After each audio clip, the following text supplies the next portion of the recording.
2 सप्टेंबरला काढलेला हैदराबाद गॅझेटचा शासन निर्णय रद्द करा. ओबीसी बैठकीत उपस्थित असलेल्या ओबीसी नेत्यांची मागणी.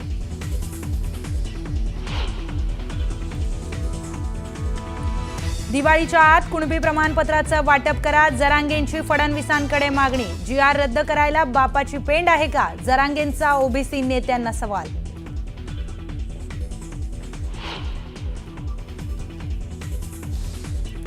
आमच्या हक्काचं संरक्षण करण्यात सरकार कमी पडतंय. जरांगेंना रेड कार्पेट का टाकलं जातंय? लक्ष्मण हाकेंचा सरकारला सवाल.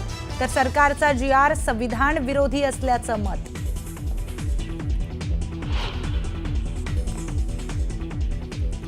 रामदास कदम ठोकणार अनिल परबांवर मानहानीचा दावा. कदमांच्या पत्नीनं जाळून घेतलं की जाळलं असा परबांनी केलेला सवाल. तर बाळासाहेबांच्या पार्थिव प्रकरणाबाबत सीबीआय चौकशीची कदमांची मागणी.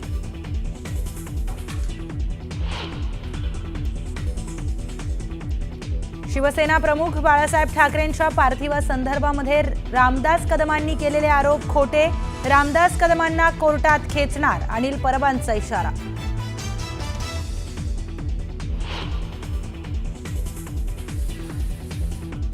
उद्धव ठाकरे वाईट होते तर 2014ला मंत्रिपद का घेतलं? अनिल परबांचा रामदास कदमांना सवाल.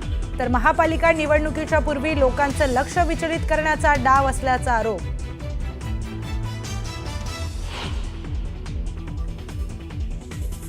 मी गद्दार आणि नमक हरामांना उत्तर देत नाही. रामदास कदमांनी केलेल्या वक्तव्यावर उद्धव ठाकरेंचा घणाघात. तर उद्धव ठाकरे खरे गद्दार. रामदास कदमांचा ठाकरेंना टोला. पुण्यातील कुख्यात गुंड निलेश घायवळचं आधार कार्डही खोटं असल्याचं समोर.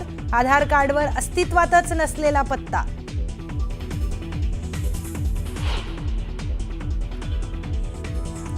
पहिल्या कसोटीत भारताचा वेस्ट इंडिजवर 1 डाव आणि 140 धावांनी विजय. जडेजा आणि सिराज ठरले हिरो.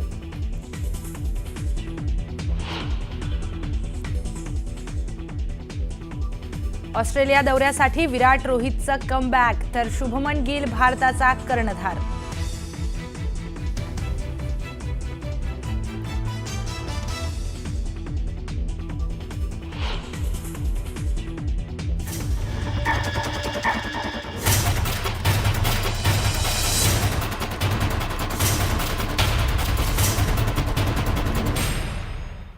नमस्कार, मी प्रियंका लाठी. आपण पाहताय न्यूज 18 लोकमत. बातमीपत्राच्या सुरुवातीलाच काही महत्त्वाच्या घडामोडी पाहणार आहोत.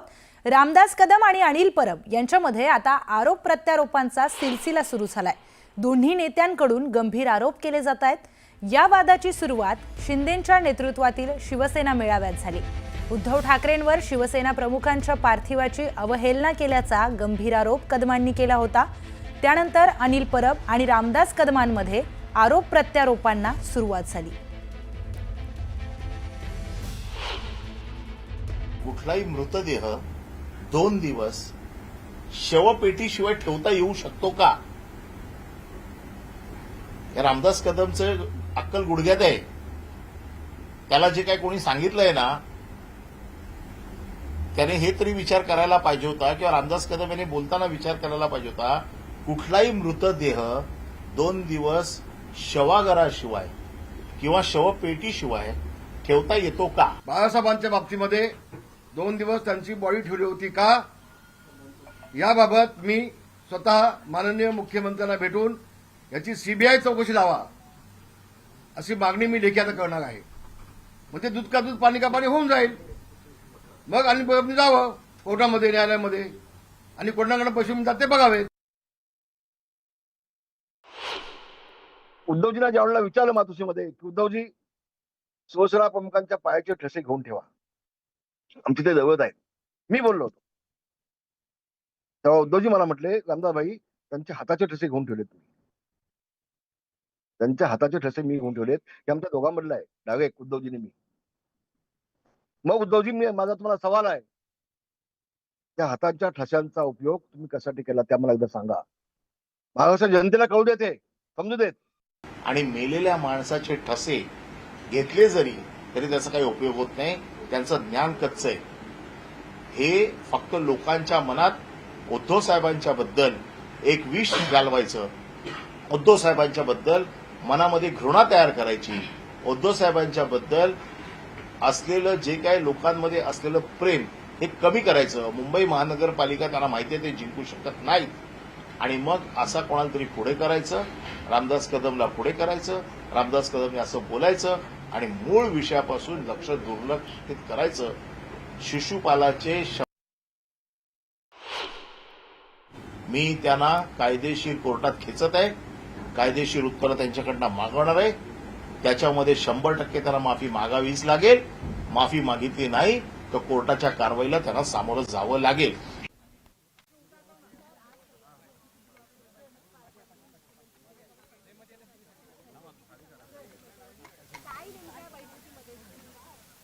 माननीय मुख्यमंत्री देवेंद्र फडणवीसजी, उपमुख्यमंत्री एकनाथ शिंदेजी, उपमुख्यमंत्री अजित पवारजी, माननीय छगन भुजबळजी, पंकजाताई, अतुल सावेजी, विजय वडेट्टीवारजी आणि ओबीसी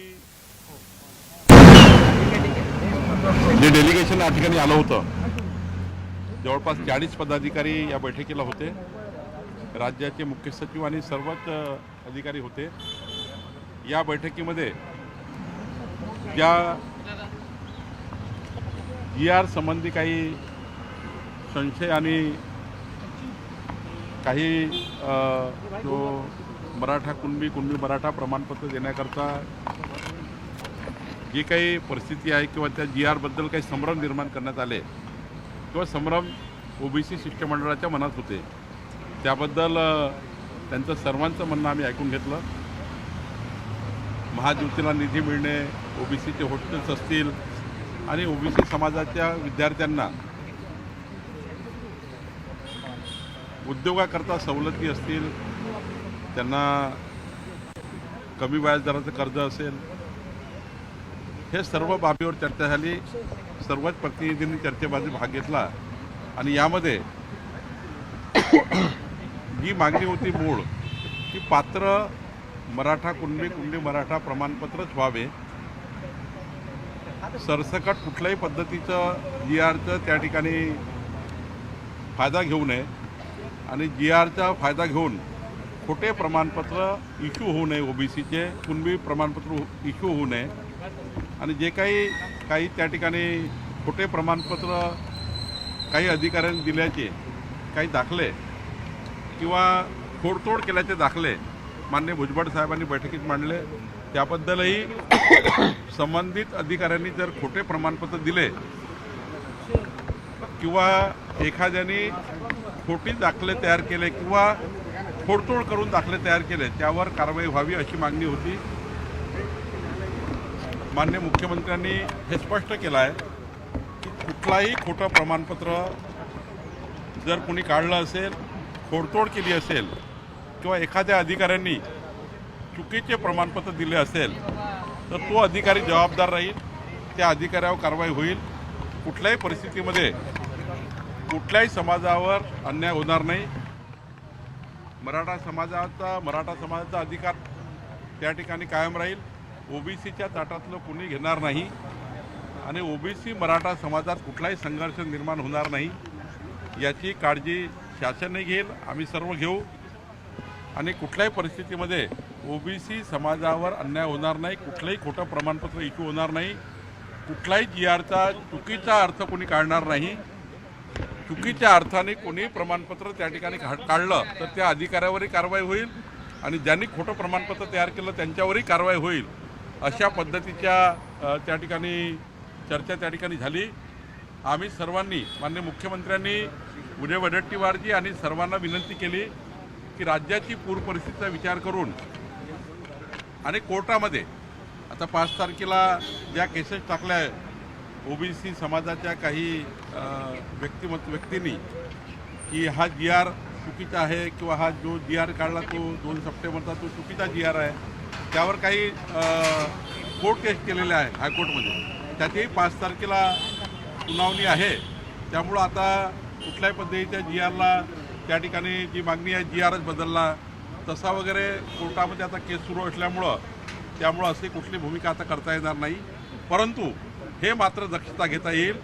कोणतंही चुकीचं प्रमाणपत्र निघणार नाही. पण 10 तारखेचा मोर्चा जो ओबीसी संघटनांनी कॉल केला आहे तो मोर्चा मात्र परत घ्यावा. राज्याची पूर परिस्थितीचा विचार करून हा मोर्चा परत घ्यावा अशी विनंती माननीय मुख्यमंत्री महोदयांनी विजय वडेट्टीवार आणि सर्व शिष्टमंडळाला केली आहे. सर, श्वेतपत्रिका काढली जाणार का? ज्या पद्धतीने या बैठकीमध्ये मागणी सुद्धा करण्यात आली की चुकीचे कुणबी प्रमाणपत्र दिले जातात आहेत मराठ्यांना, त्या संदर्भात पंकजाताईंनी मागणी केली की श्वेतपत्रिका काढा म्हणून. ती श्वेतपत्रिका काढली जाणार. शंका व्यक्त केली आहे की असे प्रमाणपत्र खोटे इश्यू झाले आहेत. आधी कुठलीही श्वेतपत्रिका काढताना किंवा काही त्या ठिकाणी पूर्ण माहिती सरकारकडे आल्याशिवाय काही असं करता येत नाही. परंतु पंकजाताईची सर्वांची मागणी हे आहे की त्यांच्याकडे मराठवाड्यामध्ये किंवा इतर भागामध्ये जे खोटे प्रमाणपत्र आले आहेत त्यावर श्वेतपत्रिका काढा. श्वेतपत्रिका काढण्यापूर्वी ही जे काही माहिती प्रत्येक जिल्ह्याकडे बोलवावी लागेल. आमची ओबीसी सबकमिटी ही माहिती बोलवेल. ओबीसी सबकमिटी जी आहे त्याचा चेअरमन म्हणून मी सांगतो की ही माहिती आम्ही बोलवू की कुठल्या कुठल्या प्रांताने कुठल्या तहसीलदारनी कुठले कास्ट सर्टिफिकेट दिलं आहे ही माहिती आम्ही बोलवणार आहे. त्यात जर आम्हाला असं वाटलं की खोटे प्रमाणपत्र इश्यू झाले आहे, खोळातोड झालेली आहे, त्यावर मात्र अंतिम निर्णय माननीय शासन घेईल. पण आमची ओबीसी सबकमिटी पहिला हे व्हेरीफाय करेल की खरंच या ठिकाणी खोटे प्रमाणपत्र इश्यू झाले आहे का, त्या ठिकाणी काही खोडतोड झालं आहे का, हे आम्ही पहिले तपासू. जर हा क्वांटम या ठिकाणी चुकीच्या पद्धतीने वाढला असेल किंवा चुकीच्या पद्धतीने झालं असेल तर मग मात्र त्या गोष्टीचा नंतर विचार करता येईल. जरंगे पाटील म्हणतात की 94च्या GR आम्ही संपूर्ण 10 तारखेचा मोर्चा आहे. त्यांनी त्या संदर्भात काही सांगितलं का की आम्ही मागे घेऊ की आम्ही सकाळी नाही, आता विजय वडेट्टीवारजी आणि ते शिष्टमंडळ बसलेलं आहे ते विचार करताय. सरकारची माझी आपल्या माध्यमातून त्यांना विनंती आहे. माननीय मुख्यमंत्र्यांनी त्यांना विनंती केली की राज्याची पूर परिस्थितीचा विचार करून राज्यामध्ये जे काही शेतकऱ्याची आज त्या ठिकाणी आपल्याला मदतीची सर्वांची भूमिका आहे त्या भूमिकेचा विचार करून आपण हा मोर्चा त्या ठिकाणी कमी करावा. राज्य शासन केव्हाही जसं आज ओबीसी शिष्टमंडळाची बैठक घेतली, पुन्हा जर काही शंका असतील तर पुन्हा माननीय मुख्यमंत्र्यांनी सांगितलं की पुन्हा बसवू. मुख्यमंत्रींनी सांगितलं की आम्ही जेव्हा पाहिजे तेव्हा तुम्हाला वेळ देऊ आणि तुमच्या शंकाचं निरसन करू. माननीय मुख्यमंत्र्यांनी ओबीसीच्या त्या ठिकाणी शिष्टमंडळाला विनंती केली आहे की मोर्चा माग घ्यावा. आम्ही सर्वांनी त्यांना विनंती केली आहे. मला वाटतं की ओबीसी शिष्टमंडळ आमची विनंती मान्य करेल. सर, तुम्ही ओबीसी उपसमितीचे अध्यक्ष आहात आणि एकीकडे जरंगे पाटील म्हणतात की थेट आमच्या जर या शासन निर्णयाला हात लावला तर आम्ही 1994चा जो ओबीसीना आरक्षण देण्याच्या संदर्भातला शासन निर्णय त्यालाच कोर्टामध्ये चॅलेंज करू अशी भाषा बोलते. असं आहे, शेवटी GRचा जो GR काढला गेला त्या GRचा दुरुपयोग किंवा चुकीचा उपयोग किंवा चुकीचा अर्थ काढून आमच्या अधिकाऱ्यांनी प्रमाणपत्र चुकीचे दिले असतील तर त्याची तपासणी होईल. जर खोडतोड केली असेल दाखल्यामध्ये, जन्म दाखल्यामध्ये, वंशावळीच्या दाखल्यामध्ये खोडतोड केली असेल तर त्या ठिकाणी ते दाखले रद्द होतील. उद्या व्हॅलिडिटीमध्ये जेव्हा जातील तेव्हा चुकीचं केलं असेल तर व्हॅलिडिटी कमिशन आहे, व्हॅलिडिटी कमिटी आहे, तिथे त्या ठिकाणी तपासणी होईल. त्यामुळे चुकीचं होऊ शकत नाही. पण एखाद्याने केलं असेल चुकीचं तर आमची ओबीसी सबकमिटी अशा चुकीच्या प्रमाणपत्राची दखल घेईल आणि चुकीच्या पद्धतीने झालं असेल तर त्या सर्व दाखले ओबीसी सबकमिटी मागवेल. कारण आम्ही जे इश्यू केलेले दाखले मागवू शकतो, आमच्या अधिकाऱ्याकडे त्याची डुप्लिकेट कॉपी आहे. त्यामुळं चुकीच्या पद्धतीचा GRचा अर्थ कोणी काढू नये असं शिष्टमंडळाची मागणी होती. मात्र एक गोष्ट खरी आहे की एखाद्या अधिकाऱ्यांनी किंवा एखाद्या व्यक्तीने आमच्या GRचा चुकीचा अर्थ काढू नये आणि कोणत्याही समाजावर अन्याय करू नये. मराठा समाजावर अन्याय होणार नाही, ओबीसीवर अन्याय होणार नाही याची काळजी सरकार घेईल असं माननीय मुख्यमंत्र्यांनी स्पष्ट केलं. मंत्री जर थेट पुरावा देत असले बैठकीत चुकीच्या दाखल्यांचा तर मग सरकारचा अंकुश नाही आहे का अधिकाऱ्यांवर आणि त्यांना मग कोण पाठीशी घालतात? अधिकाऱ्यांची केलेला तो पराक्रम नाही आहे. काही लोकांनी जे कास्ट सर्टिफिकेटसाठी अर्ज केले आहेत त्यांनी खोडतोड केली आहे, अधिकाऱ्यांनी खोडतोड नाही केली आहे. ज्यांनी ओबीसी सर्टिफिकेट मागितले त्यांनी खोडतोड करून मागितलेले आहे. काही जन्म तारखेच्या दाखल्यावर खोडतोड आहे, जन्माच्या दाखल्यावर, काही वंशावळीच्या दाखल्यावर खोडतोड आहे, काही आमच्या महसुली दाखल्यावर खोडतोड करून प्रमाणपत्र मागितले आहे. असे दाखले माननीय भुजबळ साहेबांनी दाखवले आहे. परंतु ओबीसी समाजाला थेट चॅलेंज मनोज जरांगे पाटील देतात आहेत. 94च्या GRलाच आम्ही कोर्टात आव्हान देऊ असं म्हणतात आहेत. लोकशाहीमध्ये सर्वांना सर्व अधिकार आहे. ज्यांना ज्यांना जे वाटते ते करण्याचा अधिकार आहे. कोर्टामध्ये शेवटी कोर्ट जेव्हा कुठलाही निर्णय येतो ते सर्व नियम कायदे संविधानामध्ये अंतर्भूत त्या ठिकाणी कायदे, त्यामुळं जातीच्या आरक्षणासंबंधीचे कायदे आहेत. कायद्याला धरूनच त्या ठिकाणी निर्णय होतात. त्यामुळं कुणालाही कुठली मुभा आहे त्यांनी त्याचं काम करावं. सरकार मात्र या भूमिकेत आहे की मराठा आणि ओबीसी समाज समोर येणार नाही. दोन्ही समाजाला सरकार न्याय देईल. कुणाच्या ताटातलं कुणाच्या ताटात जाणार नाही. मुख्यमंत्र्यांची स्पष्ट भूमिका आहे, कुठल्याही समाजावर अन्याय होणार नाही. उद्धव ठाकरेंचा शिवसेनेचा मेळावा पुण्यात होता. त्यावेळेस उद्धव ठाकरे बोलताना असं बोललेत की आम्ही ज्यावेळेस भाजपसोबत होतो त्यावेळेस कडवट होतो आणि आम्ही भाजपबरोबर नाही आहोत, तर आम्ही हिंदुत्व सोडलंय का, असा सवाल ते उपस्थित करतात आहेत. भाजपचं अमर प्रेम आहे आणि आमचं लव जिहाद आहे का, असा देखील ते सवाल उपस्थित करतात. कळवटपणा तर उद्धव ठाकरेंनी घेतली. आम्ही कधीच कळवटपणा उद्धव ठाकरेची घेतली नव्हती.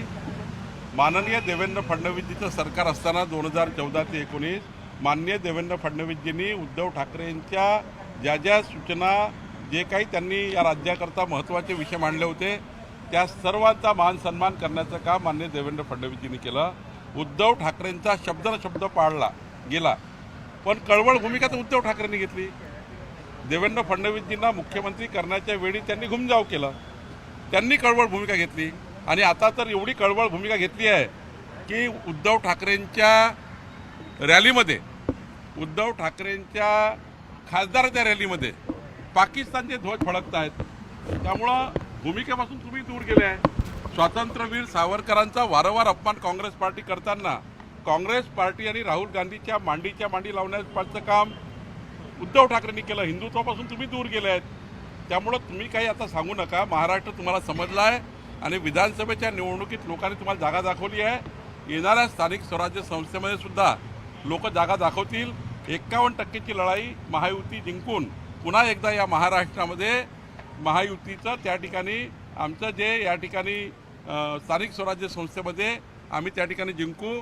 उद्धव ठाकरेंचं आता किती त्यांनी सांगितलं हिंदुत्व केलं, उद्धव ठाकरे केव्हाच हिंदुत्वापासून दूर गेले. या बैठकीमध्ये काही नेते नाराज झाले होते का आणि काही आक्रमक झाले होते का, तशी माहिती मिळाली? काही आक्रमक कोणी झालं नाही. सर्वांनी भूमिका मांडली. शेवटी भूमिका मांडताना कोणाचा आवाज जास्त असतो, कोणाचा आवाज कमी असतो. त्यामुळे ते आक्रमक नसतात, भूमिका मांडतात.